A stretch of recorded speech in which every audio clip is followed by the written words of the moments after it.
আপনি যেই দিনকে সর্বকালের সেরা ঈদ বলতেছেন, দেখেন আপনি যদি বলেন 12 রবিউল আউয়াল সর্বকালের সেরা ঈদ, তাহলে এই কথা বলার দ্বারা আপনি প্রথম অপবাদ দিয়েছেন নবী আকরাম সাল্লাল্লাহু আলাইহি ওয়াসাল্লামের। মৌলবী ভালো করে তুমি নোট করো, সাহাবায়ে কেরামগণ 2 ঈদের চেয়েও বেশি না, শুধু তারা সবচেয়ে বেশি আনন্দের দিন কোনটাকে মনে করছিলেন জানোই তো না মৌলবী? নোট করো ভালো করে, দলিল নাও। সহিহুল বুখারী 1761 পৃষ্ঠা 3925 নম্বর হাদিস, হযরত বারা ইবনে আযিব রাদিয়াল্লাহু তাআলা আনহু থেকে বর্ণিত, তিনি বলেন, ফামা রাআইতু আহলাল মাদিনাতি ফারিহু বিশাইইন ফারাহাহুম বিরাসূলিল্লাহি সাল্লাল্লাহু আলাইহি ওয়াসাল্লাম। প্রিয় নবীজি সাল্লাল্লাহু আলাইহি ওয়াসাল্লাম যেই দিন মদিনা মুনাওয়ারায় আগমন করেছিলেন, সেই দিন অর্থাৎ সেই দিন ছিল 12 রবিউল আউয়াল। সেই দিন মদিনাবাসীগণ এতটাই আনন্দিত হয়েছিলেন যে সাহাবী বলতেছেন যে আমি অন্য কোনো কিছুতে অন্য কোনো দিন সাহাবীদেরকে এত বেশি আনন্দিত হতে দেখি নাই। যে সাহাবী রিওয়ায়াত করতেছেন উনি বলতেছেন যে প্রিয় নবীজি সাল্লাল্লাহু আলাইহি ওয়াসাল্লাম যেদিন মদিনায় আগমন করেছেন ওই দিন সাহাবায়ে কেরামগণ এত খুশি হয়েছেন যে সাহাবায়ে কেরামগণকে অন্য কোনো দিন অন্য কোনো কিছুতে এত আনন্দিত হতে দেখি নাই। তাহলে সাহাবায়ে কেরাম 2 ঈদের চেয়েও বেশি, সবকিছুর চেয়ে বেশি প্রিয় নবীজির আগমনের খুশিতে খুশি হয়েছেন, আনন্দিত হয়েছেন, সবচেয়ে বড় আনন্দ মনে করছেন। এই মৌলবী তো এটি পড়ে নাই।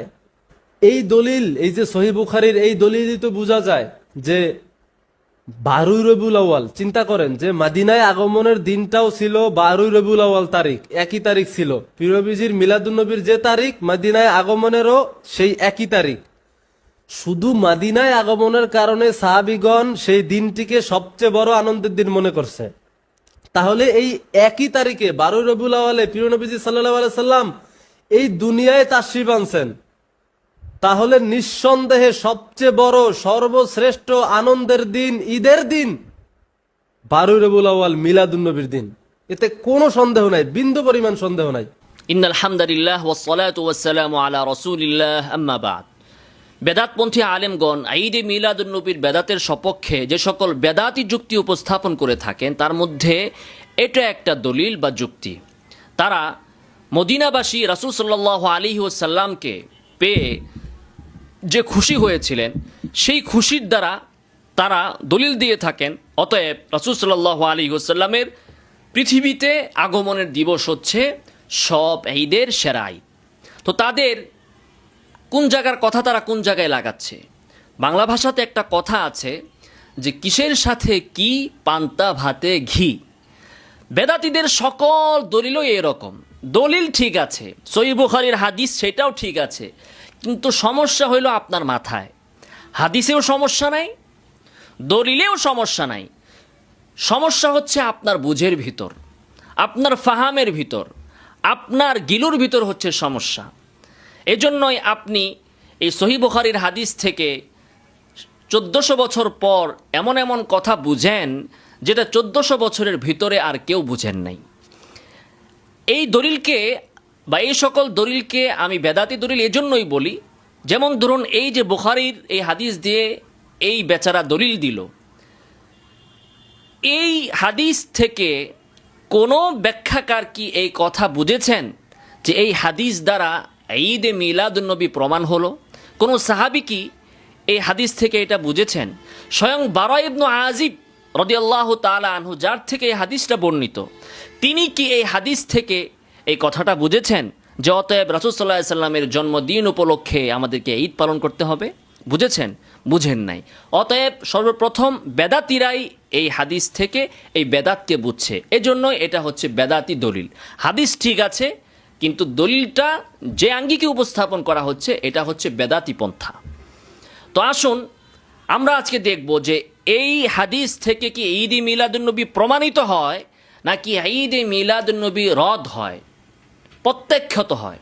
আমি আগেও বলেছি, আজও বলছি, বেদাতীরা আমাদের সামনে ঈদে মিলাদুন নবী বা অন্য যে কোনো বেদাতকে প্রতিষ্ঠা করার জন্য যে সকল দলিল উপস্থাপন করবে, প্রত্যেকটা দলিল দ্বারা আমরা ওই বেদাতটাকেই খণ্ডন করতে সক্ষম হব ইনশাআল্লাহুল আজিজ। তো দেখুন আজকের হাদিস যেটা আমাদের এই মাসুক বেচারা বলল, বুখারীর 3925 নং হাদিস। ওই হাদিসে বারা ইবনে আজিব রাদিয়াল্লাহু তাআলা আনহু কি বললেন? তিনি বললেন যে ফামা রাআইতু আহলাল মাদিনাতি ফারিহু বিশাইইন ফারাহাহুম বিরাসূলিল্লাহি সাল্লাল্লাহু আলাইহি ওয়াসাল্লাম। রাসূল সাল্লাল্লাহু আলাইহি ওয়াসাল্লাম যেদিন মদিনায় আগমন করলেন, অর্থাৎ 12 রবিউল আউয়াল, প্রথম হিজরির 12 রবিউল আউয়াল, সেদিন রাসূল সাল্লাল্লাহু আলাইহি ওয়াসাল্লামকে পেয়ে, রাসূল সাল্লাল্লাহু আলাইহি সাল্লামকে কাছে পেয়ে, রাসূলকে মদিনায় পেয়ে, রাসূলকে নিজেদের আঙ্গিনায় পেয়ে মদিনাবাসীগণ এত খুশি হয়েছেন যে তারা জীবনে অন্য কিছুর দ্বারা আর এতটা খুশি হন নাই। এর দ্বারা নাকি প্রমাণ হয়ে গেল অতএব 12 রবিউল আউয়ালে ঈদে মিলাদুন্নবী উদযাপন করতে হবে প্রতি বছর বছর। তো আমাদের প্রথম প্রশ্ন, আমরা এই বেদাতপন্থী আলেমদেরকে বলতে চাই যে প্রথম হিজরির 12 রবিউল আউয়ালে রাসূল সাল্লাল্লাহু আলাইহি ওয়াসাল্লাম মদিনায় আগমন করেছেন, মদিনাবাসীগণ খুশি হয়েছেন, এতে কারো কোনো দ্বিমত নাই, কারো কোনো আপত্তি নাই, কারো কোনো ইখতিলাফ নাই। কিন্তু এর পরের বছর দ্বিতীয় হিজরিতে যখন আবার 12 রবিউল আউয়াল দিনটা আসলো, তখন সাহাবীগণ কি করেছিলেন? আবার সবাই একত্রিত হয়ে জশ্নে জুলুস করেছিলেন, এই দিনটাকে স্মরণ করেছিলেন, এই দিনটাকে উদযাপন করেছিলেন, বা এই দিন উপলক্ষে বিরিয়ানি পাকিয়ে খেয়েছিলেন, জিলাপি খেয়েছিলেন, কোনো কিছু কি করেছিলেন? এর পরের বছর তৃতীয় হিজরি, চতুর্থ, পঞ্চম, সপ্তম, অষ্টম, নবম, দশম, 11তম, রাসূলের ওফাতের পর 100 হিজরির ভিতরে এই 12 রবিউল আউয়াল আরও 100 বার এসেছে, 200 হিজরির ভিতরে এই 12 রবিউল আউয়াল আরও 200 বার এসেছে, 300 হিজরির ভিতরে এই 12 রবিউল আউয়াল আরও 300 বার এসেছে। সাহাবায়ে কেরাম কি কোনো দিন ওই 300 বছর আগে রাসূল সাল্লাল্লাহু আলাইহি ওয়াসাল্লাম মদিনায় আগমন করেছেন এজন্য যে খুশিটা তারা ওই দিন হয়েছিলেন, প্রতি বছর বছর এই দিনটা আসলে কি তারা সেই খুশিটা উদযাপন করেছেন কি না? যদি করে থাকেন তাহলে দেখান, আমরা অবশ্যই করব, কেন করব না? আর যদি না করে থাকেন তাহলে কিভাবে এই হাদিসটা আপনাদের পক্ষে দলিল হয়? সাহাবায়ে কেরাম তো রাসূলকে যেদিন পেয়েছেন সেদিন খুশি হয়েছেন, এর পরের বছর 12 রবিউল আউয়াল যখন আসছে তারা এটার কোনো খবরও রাখেন নাই। রাখছেন? পরের বছর তারা কি 12 রবিউল আউয়াল উপলক্ষে কোনো মাহফিল করেছেন? কিছু করেছেন? করেন নাই, কোনো খবর তো রাখেন নাই। তাহলে দলিল মিলল কিভাবে? তাহলে এখান থেকে তো বোঝা গেল যে ইসলামের ভিতরে দিবস পালনের কিছু নাই। রাসূলকে তারা পেয়ে এত খুশি হলেন, পরের বছরেই ওই দিনটাতে তাদের আর এটার কোনো, এই দিনের কোনো গুরুত্ব তাদের কাছে আর নাই, কোনো উদযাপন নাই। 350 বছরের ভিতরে 350 বার 12 রবিউল আউয়াল এসেছে, কোনো উদযাপন ছিল না। শুধু তাই নয়, আল্লাহ রাসূল সাল্লাল্লাহু আলাইহি ওয়াসাল্লামের সাহাবী ছিলেন 1 লক্ষের বেশি, 1,20,000, 24,000, আমরা ধরলাম 1 লক্ষ। 1 লক্ষ সাহাবী যদি তাদের জীবনে 20 বার করেও 12 রবিউল আউয়াল পেয়ে থাকেন, তাহলে 20 লক্ষ বার সাহাবীদের জীবনে ইনফিরাদিভাবে 12 রবিউল আউয়াল এসেছে। তো 20 লক্ষ 12 রবিউল আউয়ালের একটা 12 রবিউল আউয়ালও কি পালন করা হয়েছে? পালন করা হয় নাই। তাহলে এটা কি আপনাদের পক্ষে দলিল হইল না বিপক্ষে দলিল হইল? হ্যাঁ, আমরাও যদি আজকে বাংলাদেশে আল্লাহ রাসূল সাল্লাল্লাহু আলাইহি ওয়াসাল্লাম আসতেন, আমরা খুশি হইতাম, এমন খুশি হতাম যে সারা দুনিয়া যদি আমাদের হাতে দিয়ে দিত, তারপরে আমরা এতটা খুশি হইতাম না ওই দিন। কিন্তু প্রতি বছর বছর সেটা উদযাপন, এটার দলিল কোথায়? আমাদের তো এটার দলিল দরকার নাই যে আল্লাহ রাসূল সাল্লাল্লাহু আলাইহি ওয়াসাল্লামকে পেয়ে মদিনাবাসীগণ খুশি হয়েছেন কি হন নাই। আমরা তো এটার দলিল চাই নাই। আমরা দলিল চাই যে প্রত্যেক বছর বছর যে 12 রবিউল আউয়াল পালন করতে হবে, এইটার দলিল দেন। তো দলিল কিসের চাওয়া আর আপনি দিচ্ছেন কিসের দলিল? আপনার দাবি কি, দলিল কি? আপনার দাবি হচ্ছে যে প্রত্যেক বছর বছর 12 রবিউল আউয়াল ঈদ করতে হবে, শুধু ঈদ না, সব ঈদের সেরা ঈদ হিসাবে করতে হবে। দলিল কি? যে সাহাবায়ে কেরাম তাদের মদিনাবাসী তাদের জীবনের 1 রবিউল আউয়ালে, একটা রবিউল আউয়ালে রাসূলকে পেয়েছিলেন, ওই রবিউল আউয়ালে তারা খুশি হয়েছিলেন, এর পরের রবিউল আউয়ালে আর কোনো খবর নাই। তাহলে দলিল কি মিলল, দাবি কি মিলল? এখন মনে করুন এই বেচারা মাসুকের সর্দি লাগলো, সে ফার্মেসিতে গেল, যে বলল যে ভাই আমাকে সর্দির একটা ভালো ওষুধ দেন। ফার্মেসিওয়ালা তাকে বাংলাদেশের ক্যান্সারের সবচেয়ে দামি ওষুধটা দিয়ে দিল, ভালো ওষুধটা দিয়ে দিল। দোকানে এসে সে যখন খোঁজ নিল, দেখলো যে এত দামি ওষুধ কেন? পরে দোকানদার বলল, ফার্মেসিওয়ালা বলল যে এটা তো ক্যান্সারের ওষুধ, ক্যান্সারের সবচেয়ে দামি ওষুধ। এখন সে ডাক্তারকে এসে ধরল যে কি ভাই, আপনি আমাকে সর্দির জায়গায় ক্যান্সারের ওষুধ কেন দিলেন? কারণ ডাক্তার যদি তাকে বলে যে ভাই আপনি তো সবচেয়ে দামি ওষুধ চেয়েছেন, তো আমি তো আপনাকে সবচেয়ে দামি ওষুধই দিয়েছি, তাহলে ওই ডাক্তারকে আমরা কি বলবো? আহাম্মক বলবো যে সর্দি হয়েছে, আপনি ওষুধ দিয়েছেন ক্যান্সারের। তো রোগ জায়গা মতো তো ওষুধ পড়তে হবে। দলিল যে আপনি দিছেন ঠিক আছে, দলিল বারা ইবনে আযিব রাদিয়াল্লাহু তাআলা আনহু থেকে বর্ণিত ঠিক আছে, সহিহ বুখারীর হাদিস ঠিক আছে, সব ঠিক, দলিল ঠিক, ওষুধ ঠিক, কিন্তু রোগ তো এটা না। এখানে রোগ তো ক্যান্সার না। এখানে দাবি তো এটা না যে হুজুর সাল্লাল্লাহু আলাইহি সাল্লামকে পেয়ে সাহাবাগণ খুশি হয়েছেন কি হন নাই। এখানে দাবি হচ্ছে এটা যে প্রত্যেক বছর বছর ওই দিনটাকে উদযাপন করার বিষয়ে দলিল লাগবে। এটার দলিল আনেন, এইটার দলিল আনেন। এইটার ব্যাপারে আপনাদের কাছে আমাদের চ্যালেঞ্জ যে সাহাবায়ে কেরাম প্রতি বছর বছর 12 রবিউল আউয়াল পালন করেছেন, এরকম একটা দলিল পারলে দেখান। এটা তো পারবেন না, শুধু ভুয়া দলিল এনে কানাকে হাইকোর্ট দেখানোর মতো এক জায়গার দলিল আরেক জায়গায় ফিট করে আপনারা শুধু প্রতারণাই করতে পারবেন। এরপরে আসুন, সাহাবায়ে কেরাম 12 রবিউল আউয়ালের সেই দিনটাকে ঈদ হিসাবে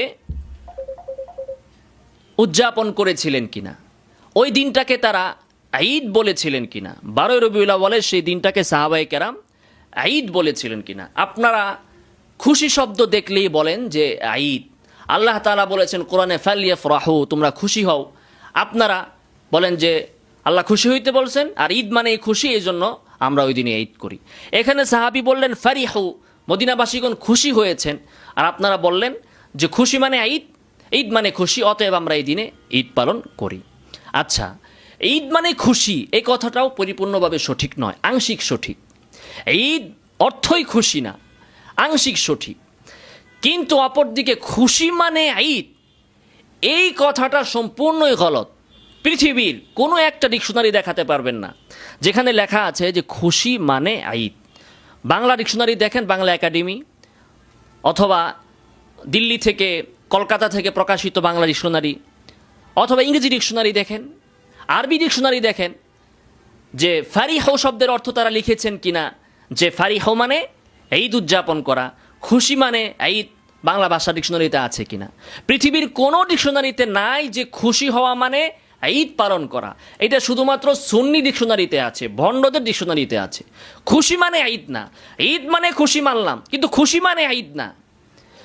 আল্লাহ তাআলা যে কোরআনে বলছেন ফালইয়াফরাহু, তারা যেন খুশি হয়, এই ফালইয়াফরাহুর অর্থ কোনো মুফাসসির কি লিখছেন যে অর্থাৎ ইত্তাখাদু আই ফালইয়াত্তাখিদু ঈদান, তারা যেন খুশি হয় মানে তারা যেন ঈদ পালন করে। এখানে যে হাদিস আছে যে সাহাবায়ে কেরাম বলেছেন যে মদিনাবাসীগণ ফারিহু, খুশি হয়েছেন, ফারিহু মানে হচ্ছে এই ইত্তাখাদু ঈদান, অর্থাৎ তারা ঈদ পালন করেছেন। এটা কি কোনো মুহাদ্দিস এই বুখারীর ব্যাখ্যা গ্রন্থে তাফসীর করেছেন? পৃথিবীর কোনো আলেম, কোনো ভাষাবিদ খুশি শব্দের অর্থ মানে ঈদ এই কথা লেখেন নাই, এটা কেউ দেখাতে পারবে না। তো আল্লাহ তাআলা তো খুশি হইতে বললেন, এখানেও সাহাবাগণ খুশি হয়েছেন বলে আছে। তো আপনারা এই খুশি থেকে ঈদ কোত্থেকে পাইলেন?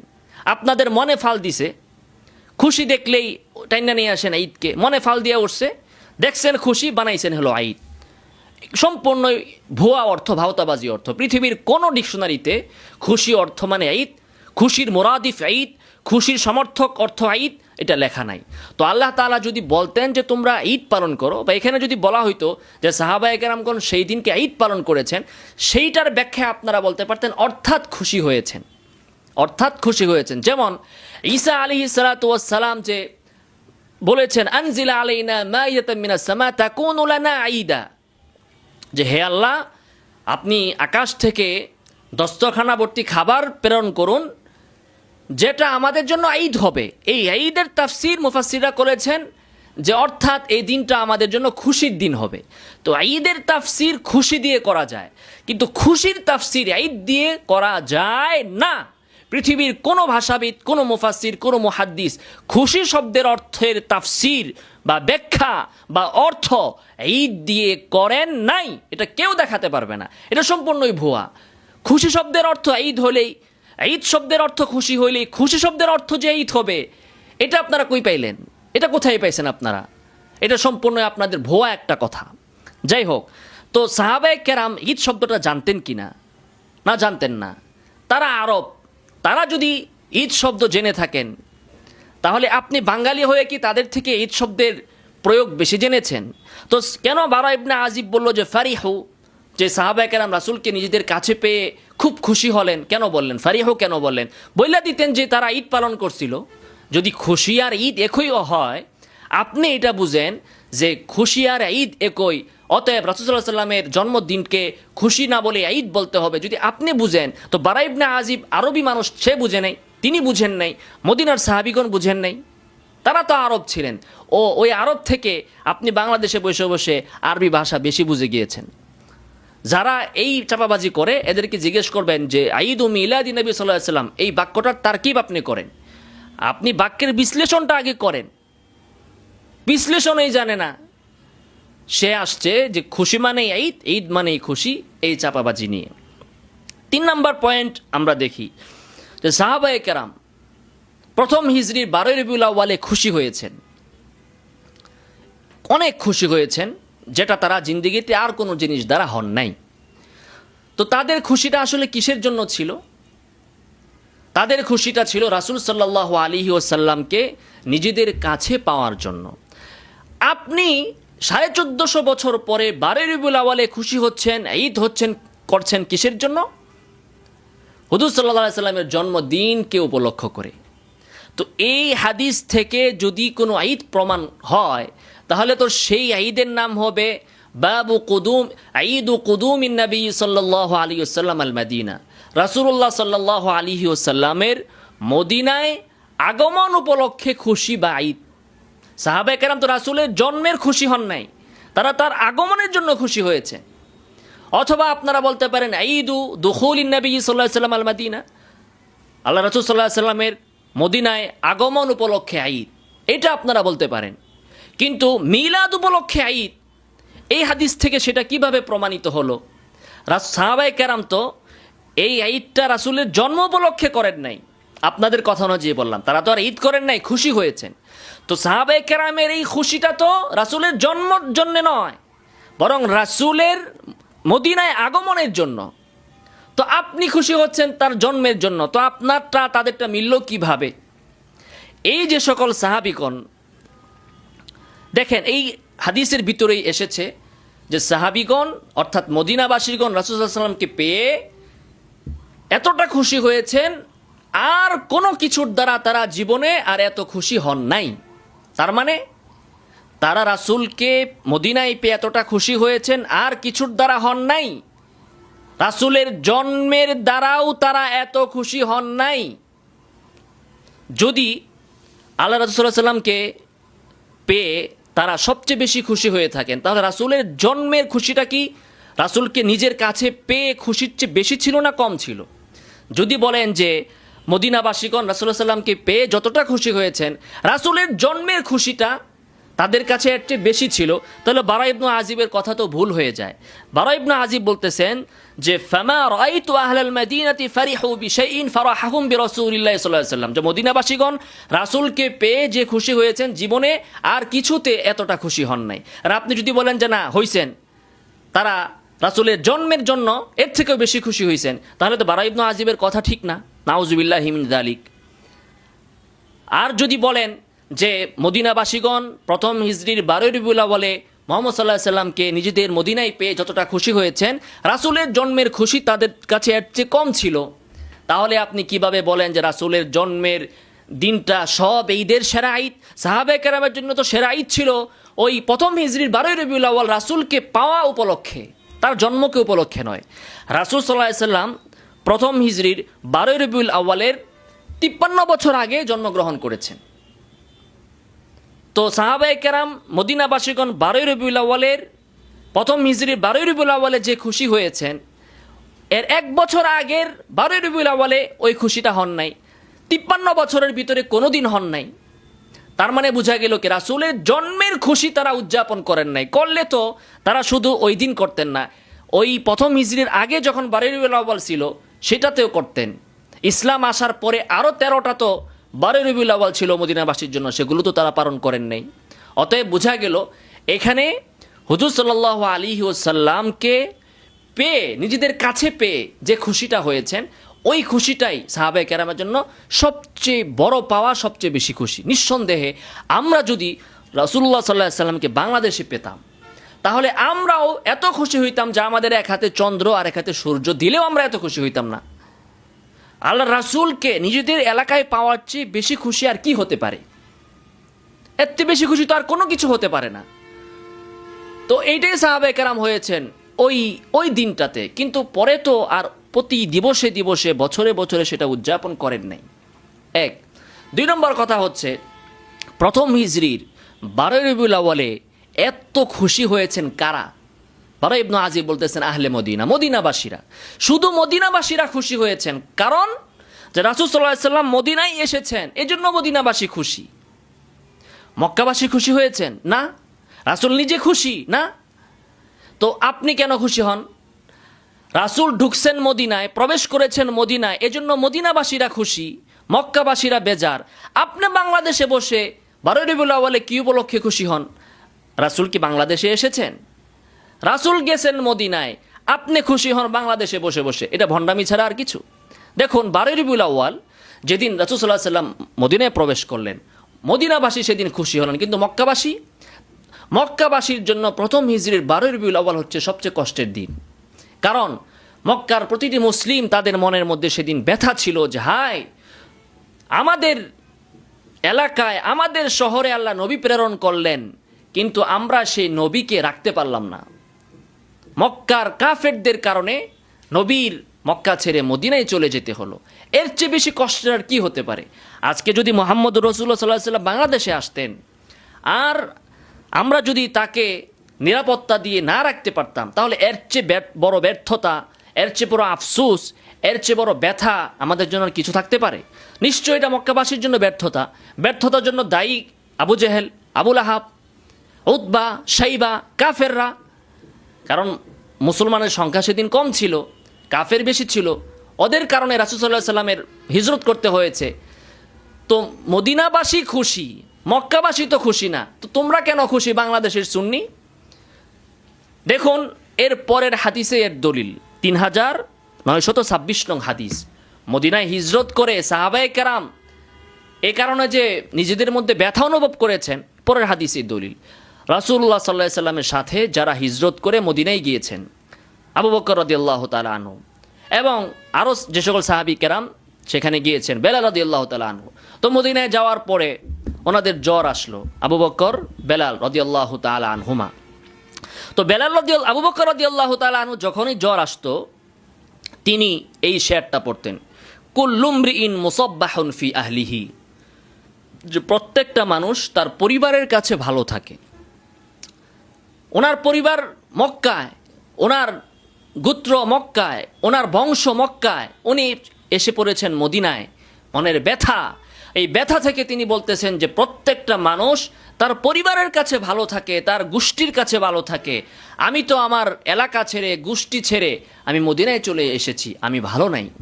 ওয়াল মাউতু আদনা মিন শিরাকিন আলিহি, আর মৃত্যু মানুষের জুতার ফিতার চেয়েও অধিক নিকটে। তার মানে নিজের মাতৃভূমিকে ছেড়ে আসার যে কষ্ট, এই কষ্টটাকে আবু বকর রাদিয়াল্লাহু তাআলা আনহু মৃত্যুর যন্ত্রণার সাথে তুলনা করেছেন। তো 12 রবিউল আউয়াল এই মুহাজির সাহাবীদের জন্য ছিল মৃত্যুর মতো কষ্ট, খুশি না। তো বাংলাদেশে বসে বসে এখন আপনি কিসের খুশি হন সুন্নিরা? এরপরে বেলাল রাদিয়াল্লাহু তাআলা আনহু কিসের বলতেছেন দেখেন। যখন বেলাল রাদিয়াল্লাহু তাআলা আনহুর জ্বরের জন্য ওনার যন্ত্রণা হতো, তিনি বলতেন, আলা লাইতা শিআরি হাল আবিতান্না লাইলাতান, হায়, আর কোনো একটা সুযোগ কেমন পাবো যে একটা রাত মাত্র আমি যাপন করব, একটা রাত আমি কাটাবো, বিওয়াদিন, এমন উপত্যকায়, মক্কার দিকে ইশারা করছেন, ওয়া হাউলি ইযখিরুন ওয়া জালিলু, যে উপত্যকার আশেপাশে আছে ইযখির এবং জালিল নামক ঘাস। এটা মক্কার একটা বিশেষ ঘাস, ইযখির এবং জালিল।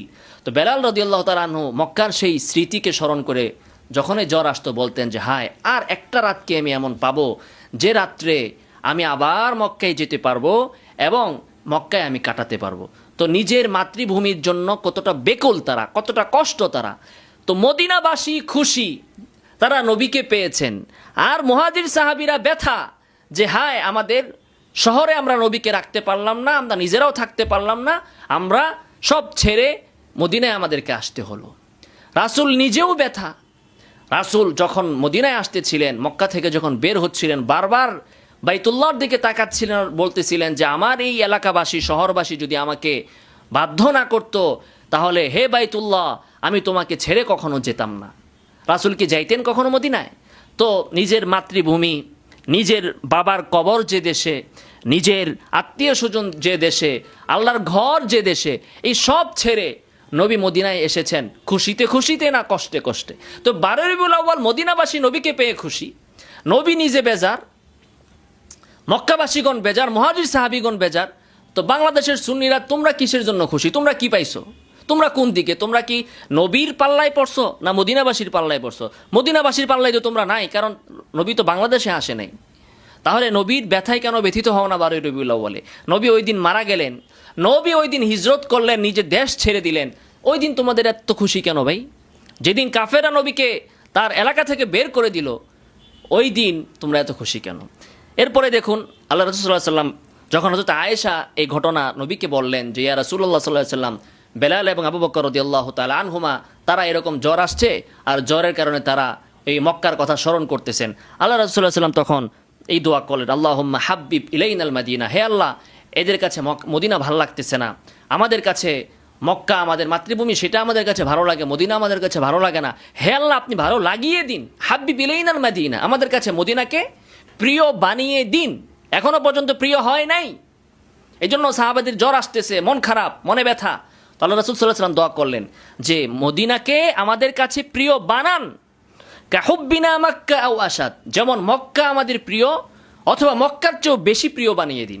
এরপরে সাহাবায়ে কেরামের আস্তে আস্তে মদিনার সাথে তারা মিশে গেলেন, মদিনা তাদের কাছে প্রিয় হয়ে গেল। মদিনা অবশ্যই আমাদের কাছে অনেক অনেক অনেক অনেক প্রিয়, কিন্তু প্রথম যখন এসেছেন 12 রবিউল আউয়াল, ওই দিনটা বা ওই মাসটা মক্কাবাসীর জন্য, মক্কার মুসলিমদের জন্য অনেক কষ্টকর ছিল। তো এই হাদিস থেকে আসলে তাহলে কি প্রমাণ হলো?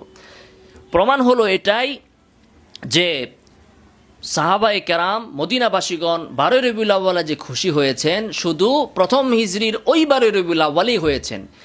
এর পরে তাদের জীবনে আরও অনেকবার 12 রবিউল আউয়াল এসেছে, কিন্তু তারা সেই দিবসটাকে উদযাপন করেন নাই। করলে আমরাও করতাম, তারা করেন না, এই জন্য আমরাও করি না। 2 নম্বর হচ্ছে যে এই হাদিসে আমরা পাচ্ছি যে সাহাবায়ে কেরাম রাসূল সাল্লাল্লাহু আলাইহি ওয়াসাল্লামের আগমন উপলক্ষে, মদিনায় আগমন উপলক্ষে খুশি হয়েছেন, না তার জন্ম উপলক্ষে খুশি হয়েছেন, না তার জন্ম উপলক্ষে তারা খুশি হন নাই। তাহলে সাহাবায়ে কেরামের সবচেয়ে বেশি খুশি ছিল রাসূলের মদিনায় প্রবেশ করা। রাসূলের জন্ম তাদের জন্য বেশি খুশির বিষয় ছিল না, এর থেকে বেশি খুশির বিষয় ছিল না, যেটা বারা ইবনে আযিব এই হাদিসে স্পষ্ট করে বলেছেন। অতএব আমাদের বাংলাদেশে যারা বা বিশ্বের যে প্রান্তে যারা প্রতি বছর বছর ঈদে মিলাদুন্নবী পালন করেন এবং এর সপক্ষে এই হাদিস দিয়ে দলিল দেন, এটা সম্পূর্ণ একটা গুজামিল ছাড়া আর কিছুই নয়। আল্লাহ সুবহানাহু ওয়া তাআলা আমাদেরকে এই ধরনের বেদাতীদের প্রতারণাপূর্ণ দলিল থেকে হেফাজত করুন। আমিন ওয়া আখিরু দাওয়ানা আলহামদুলিল্লাহি রাব্বিল আলামিন।